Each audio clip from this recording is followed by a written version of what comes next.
This is the Reflector Reflections podcast. My name is Annie. Join me as we journey around the world, talking with fellow human design reflectors as they experiment and navigate their unique design.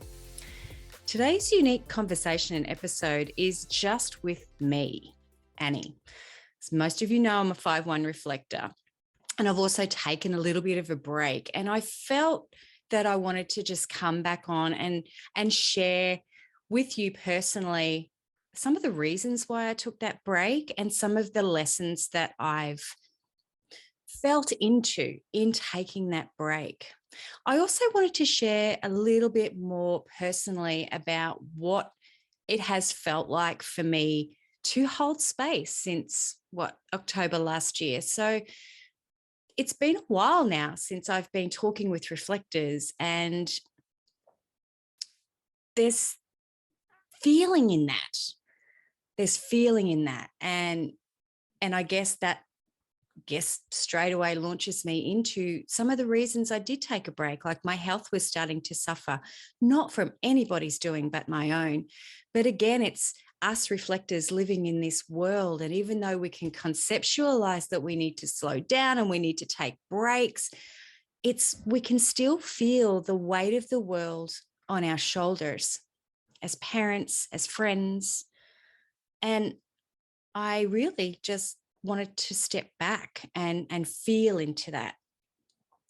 I also noted during my break that it is quite uncommon, I suppose, in this world that somebody would have so much access to reflectors and to be in reflectors space as much as I have been, which I think is amazing. But to hear the stories, the joy, all those emotions, you really feel into it. And as someone who is a very empathic person, which I know if you're listening to this, you are too, those things really kind of start to weigh, and you start to think about humanity, and you start to think about what this means for us as a collective. And that hasn't sat with me lightly because I'm a deep thinker. And some may question, well, it's not our job to think, it's not our job to feel, just let it flow through you. You know what? In theory, that's great, but I'm not perfect and I'm still learning. And I really like to sometimes sit and have deep thoughts with myself and deep feelings, because as reflectors, we are experiential learners. We sample. That's exactly what we are. We're sampling all the time. Why are we sampling? To experience. So denying our innate aura, it's silly. We are here to experience, and experience is what we need to do. And sometimes that's just stepping back. So let me just launch straight into this, because this podcast probably won't go for very long. I often love talking with people because I can go back and forth. And when I start talking to myself, I all of a sudden just shut down. And I've tried to do this before, I assure you. I have tried to go, I've got something really interesting to say. And then I start talking, and then I'm just like, I just shut up. It's like, yeah, it's gone now. Anyway, so I've written these down. So if you see me kind of looking at my notes, that's exactly what I'm doing.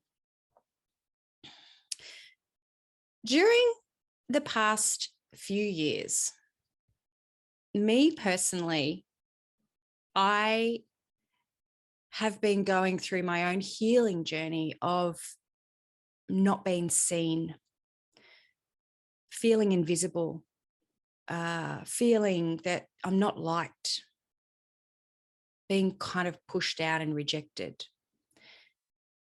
They're my own traumas because they come from the fact that I was adopted. So I've been working on that over the course of many years to let go of those stories that I've created, and also be very consciously aware of the triggers that come about in relaying those stories.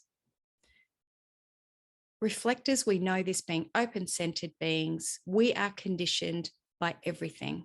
And if no one teaches us how to, not be conditioned and be the perfect robots and the police of, the whole world, we will fall into this. And I sometimes feel it's an unfair advantage if you're older because you've got so much more conditioning to let go of. Or do we? Because sometimes it literally is as simple as that, just going, I don't want to carry this any longer.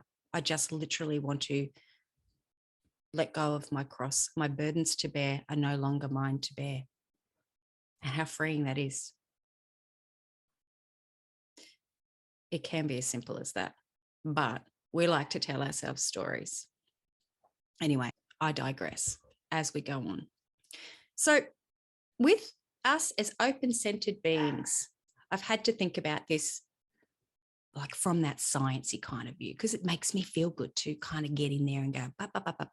I like to look at things from different angles. Can you tell I'm a 5-1? We don't have any consistent life force energy. We know that. Or do we? And this is something I've been playing with. So in speaking with reflectors from all around the world, we're kind of like given this narrative of you don't have defined energy or you don't have consistent energy. This is what you should do. And it's like, okay, I'll do it like that. But the more that you do it like that, the more it kind of doesn't make sense, or you're trying to fight against something that somebody else told you to do. And we've spoken with many people throughout the course of this podcast in just, you know what, this is your experiment. Exactly an experiment. Don't blame anybody else for your stuff. Find out who you are. How you do that is uniquely yours, but experiment, because no two journeys are the same. Even though us reflectors do have a lot in common. Yes, absolutely we do. There is something there. I have sat in space with so many reflectors now, and there's no denying what there is with us. Now, I could probably sit in space with other people and they would kind of get it, but the reflectors are right on it. Every single reflector I've spoken to, off record, on record, we are all on a very similar wavelength. Like even if they're not totally aware of it, they're talking about something that has been in my field through that week or through that coming week. It is amazing. Absolutely amazing. We are incredible. And I guess that is something that when I took this break, I really wanted to honor how amazing we are. We're all amazing. Every single human is amazing. But because this is a reflector podcast, I need to speak to the reflector. We are amazing. Our open-centeredness is amazing. Our sensitivity is amazing. And when we find out we're reflectors, it can feel so, we're exposed. We just go, what does this mean? What does this mean? And then you start reading and you start being told this, and you're just a mirror, and you're this and you're that. And you're like, oh my gosh. So I'm going to speak from me for a moment, that finding all these things out, I would walk into situations, into communities, friendships, and I'd become very observant. That was my first kind of year or foray into it, becoming observant.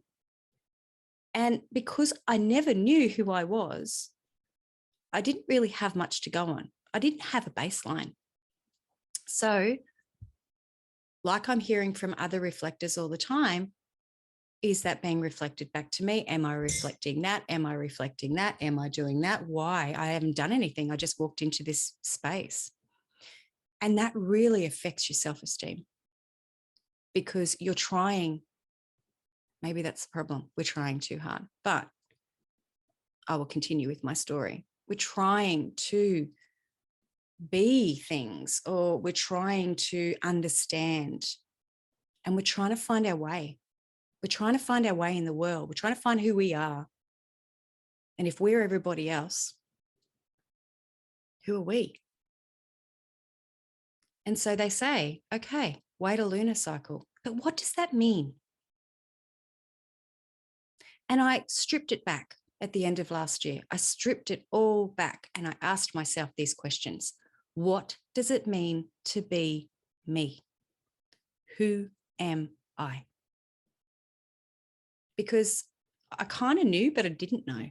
And because we're so impressionable, I realized that the people I'm around all the time have the greatest influence on me. And you know that whole saying about, like you are the people the top 5 people you surround yourself with. Wow, that was like, bang, there it is. So, and that mightn't just be your friends, that's your family, that's your children, that's the school mums at drop off, that's your work colleagues. We are taking all of that on. And I just thought, wow. And you know what? When they say it's about community, it's not just about you going into community. It's about your friendships. It's about the people that you're actually in, your aura is in consistently. Again, at school drop off, in the work environment, you are conditioned constantly by those people. Are they the kind of people that you want to be conditioned around or you want to have in your life? Now, sometimes we can't do much about that. And there was a beautiful meme that's gone around about, stop telling us reflectors to change our environment. It's not as easy as that. So I went further and I thought, what then if you can't change that? What happens if you can't sleep alone all the time? This is your experiment. It's my experiment, but what am I going to do about it? How can I understand this and be me? And it be okay to be me? Because that's the question. From an early age, we are so susceptible to everybody else that we don't trust ourselves. We don't feel it's okay to be us. Because who are we if we're constantly changing? I think the thing is, a reflector on any given day is only an aspect of who they really are. We are deeply connected to the moon. We know this. I've said it before. Reflectors are in slow motion. If you were to speed up a reflector's life, if you turn a month into a day, you get to see us. And I really took that to heart. And I started to think to myself, because it's really easy for us to get deflated when we can kind of be overlooked a lot by society, our community, our friends, the energies. When we're learning about us, we do become a little bit more internal and a little bit more observing. And so the larger energies of the world can kind of talk over the top of us or disregard us. So it's very easy for our self-confidence and mental health to struggle, because it's like, well, what about me? Where am I in this? The questions go through your head of, why don't people like me? It's not that they don't like you. It's just that you feel that invisibility and that you're not valued. So I took it a step further again. And I'm like, what would make me feel more valued? Because I don't like to feel that way. And I don't want my beautiful friends to feel that way either. So what can I do? How can I show up as me? How can I make change in my life and my world so that I feel more ease and grace? How?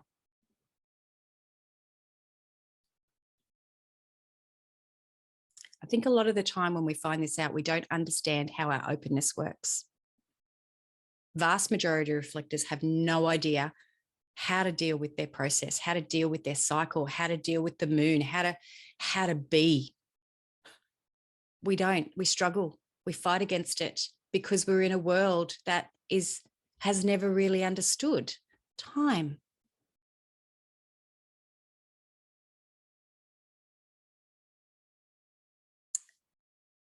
We get overwhelmed. We get very overwhelmed by the authority of others,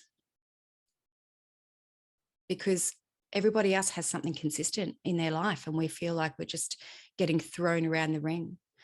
But I'm here to tell you, we do have something very consistent in our life, and that is our lunar cycle. It's always moving in the same way through our hanging gates. Always, every month. Surprise! You can track it. And I think a lot of people don't know how to, and I'm going to share that with you as well somewhere. The moon is what makes us reflectors. It touches all of the gates in our chart every month. It's a pattern. It establishes life forces during different moments during the lunar cycle. In the case of the reflector, it's not a temporary definition, but it is our definition. It's reliable and it gets repeated for the rest of our lives. The thing is with us reflectors and reading about this, by the time we get to our teenage years, we are often already so conditioned and lost. We don't know who we are. And the reason we don't often know who we are is because we need time and no one wants to slow down. No one wants to slow down for us and allow us that time and space. And even if they did, we aren't educated enough or taught how to ask people to wait for us. So we get bullied and pushed around and we lose ourselves because humans, they don't want to slow down. We also get scared. We feel that if we don't embrace something right now and take that hold of that, it's going to go away. Again, we're going to feel lonely. We'll feel like we're left behind. So we jump on things really quickly. The hardest thing for us to do is wait, because no one wants to wait for us, because humans are just, got to get everything done, got to do it all now. Blah, blah, blah, blah. The thing I learned, the biggest thing that I've learned, is that I had to take my power back. Something came in a crashing halt with me at the end of last year. And I think it was being surrounded by so many of you beautiful reflectors and hearing your stories. Your stories were my stories. And the overarching theme was always that we were never given enough time. So I asked myself again, what can I do better?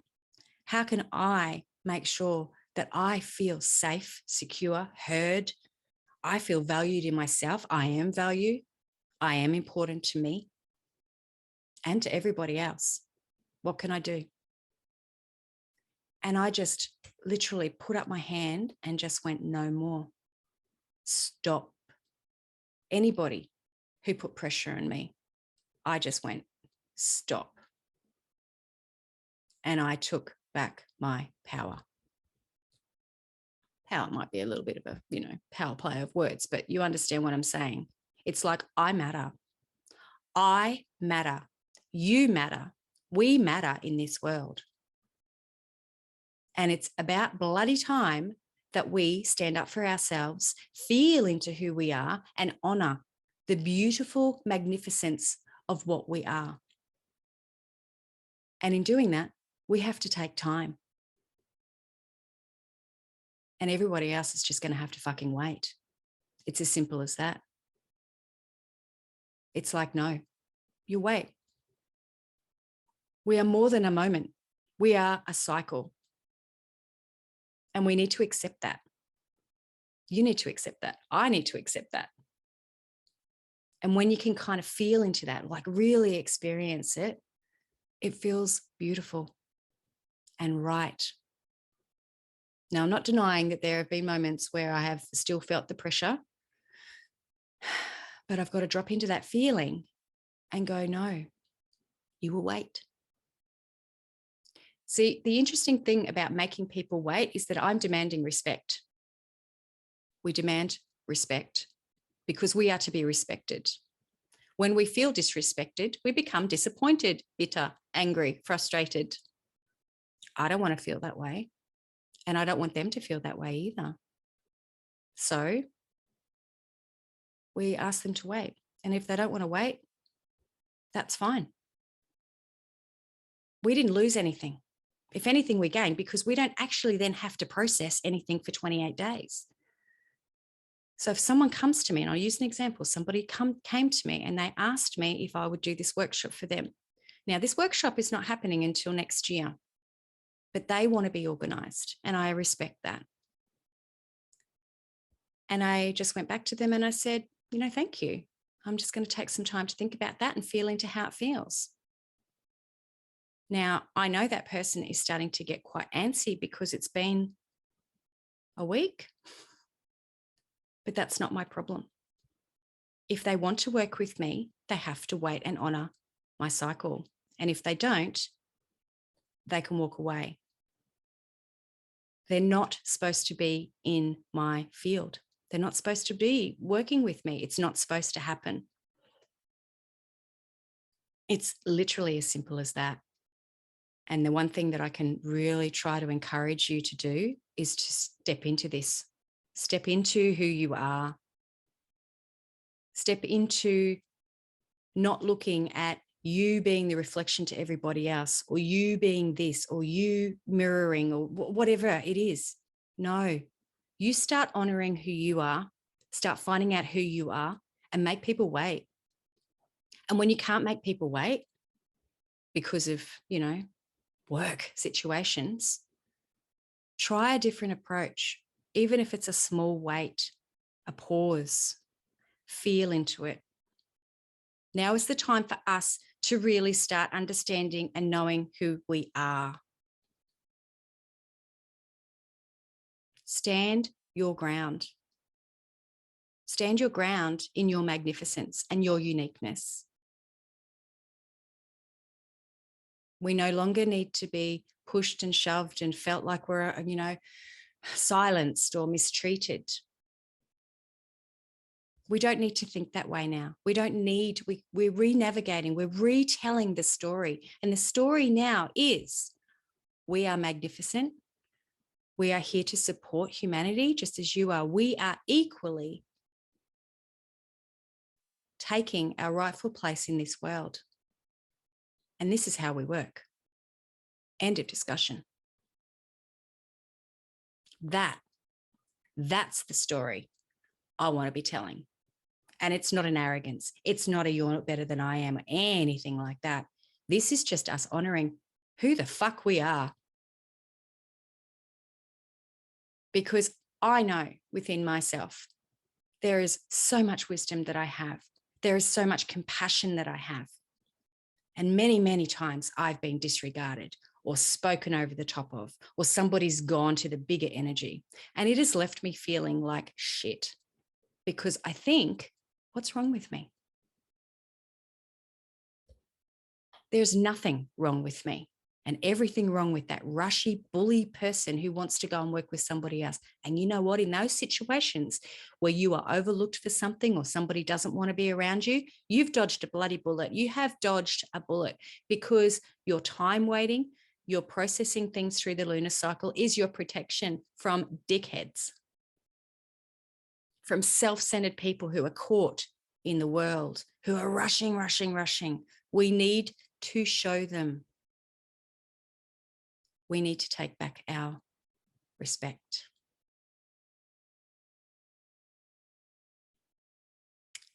The truth is, you are precious and valuable beyond measure because you exist right now. And it is time that you see how magnificent you are. This is healing. This is letting go. Thank you for my TED Talk. Yeah, I think that's it.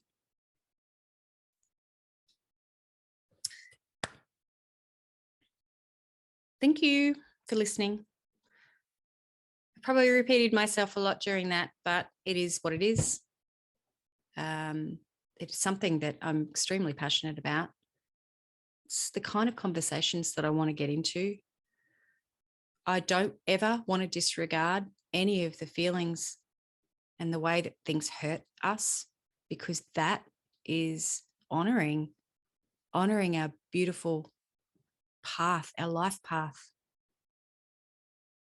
We all have something beautiful to give the world. Thank you, and I will talk to you soon.